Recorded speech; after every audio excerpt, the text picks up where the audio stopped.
J'ai connu à peu près trois expériences. La première, c'était une expérience dans le secteur privé à Casablanca.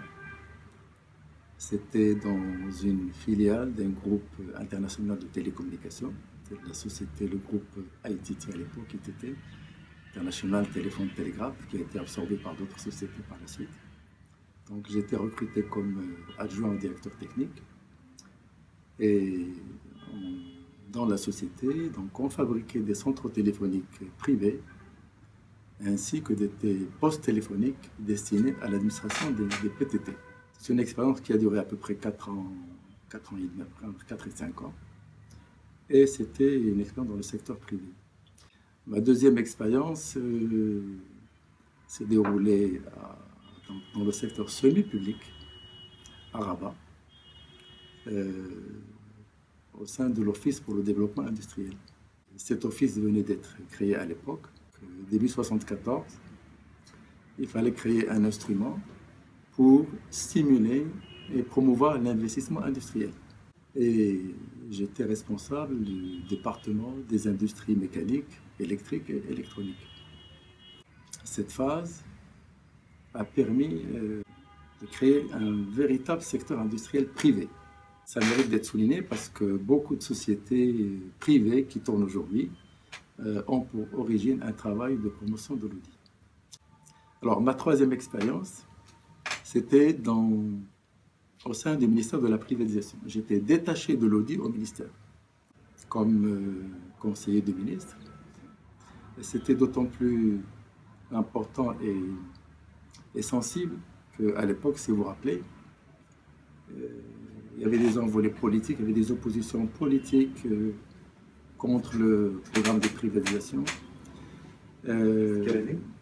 C'était donc au début des années 90. Parmi les grandes réalisations, dans le domaine financier, il y a la BMCE, il y a la SNI, il y a SOFAC, il y a ECDOM. Dans le secteur industriel, tout le monde a parlé de la SNEP, Holcim, la Samir qui a été privatisée avec la Chérifine des pétroles à Sidi Qassem. Il y a évidemment la grande opération à laquelle j'avais participé activement, c'est Maroc Télécom. À partir de 2001, je suis parti en pré-retraite. Voilà. On avait transféré au secteur public à peu près 60 entreprises pour 40 milliards de dirhams. Alors, parallèlement à ça, j'avais créé une petite entreprise dans le secteur de la broderie industrielle et dont je m'occupe actuellement. Donc voilà en gros un peu le parcours schématisé, les trois principales expériences à Casablanca, dans le secteur privé, puis à Rabat, dans le secteur semi-public, puis public. J'ai fait un petit peu marche arrière du privé, semi-public et public. Mais en fait, je n'avais jamais la casquette de fonctionnaire, parce que jamais eu la casquette de fonctionnaire. Fonctionnaire, on n'est pas autonome.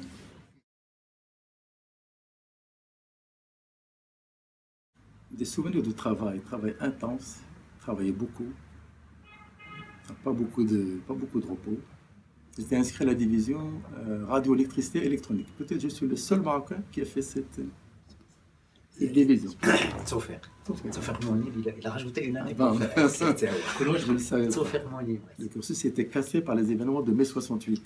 Le mouvement a commencé dans les facultés, dans les écoles publiques, et s'est étendu par la suite des écoles comme, je pense, comme Centrale et comme Supélec. On était les derniers à rejoindre le mouvement.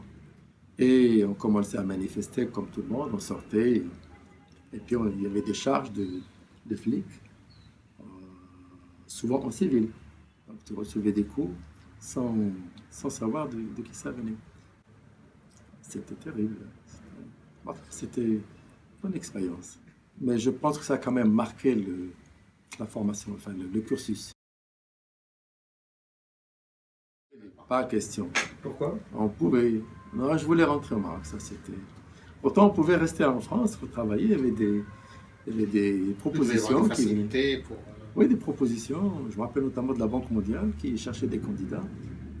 Mais non, personnellement, je ne voulais pas. Je voulais rester. Je voulais rentrer rapidement, dès que possible, au Maroc. le diplôme était connu des initiés, et seulement des initiés. Pour l'administration, un diplôme, ça équivaut à telle échelle. Le diplôme de Supélec, de Centrale et des grandes écoles était, bien entendu, c'était l'échelle 11 maximum de la fonction publique. À l'époque, quand on est rentré, c'était donc dans les années 69-70. Il n'y avait pas... On n'était pas nombreux. On pouvait se compter sur les doigts d'une seule main. L'association n'a pu être créée que quand il y avait quand même un certain nombre de diplômés. Moi, je crois beaucoup au lien de camaraderie. C'est important.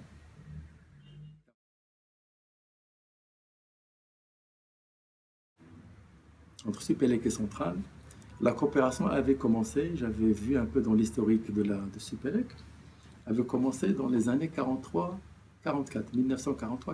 pendant la Deuxième Guerre mondiale. Supélec, à l'époque, formait donc des ingénieurs électriciens et des ingénieurs radioélectriciens. Avec l'occupation par les Allemands, la section radioélectricité était déplacée. Les Allemands, certainement, n'en voulaient pas. Et l'école a déplacé cette formation à Lyon, dans les locaux de Centrale de Lyon. Et ce n'est que fin 1944 que le cycle radioélectricité a repris au sein de Supélec, donc avec la libération. Donc la coopération des deux écoles remonte à bien longtemps.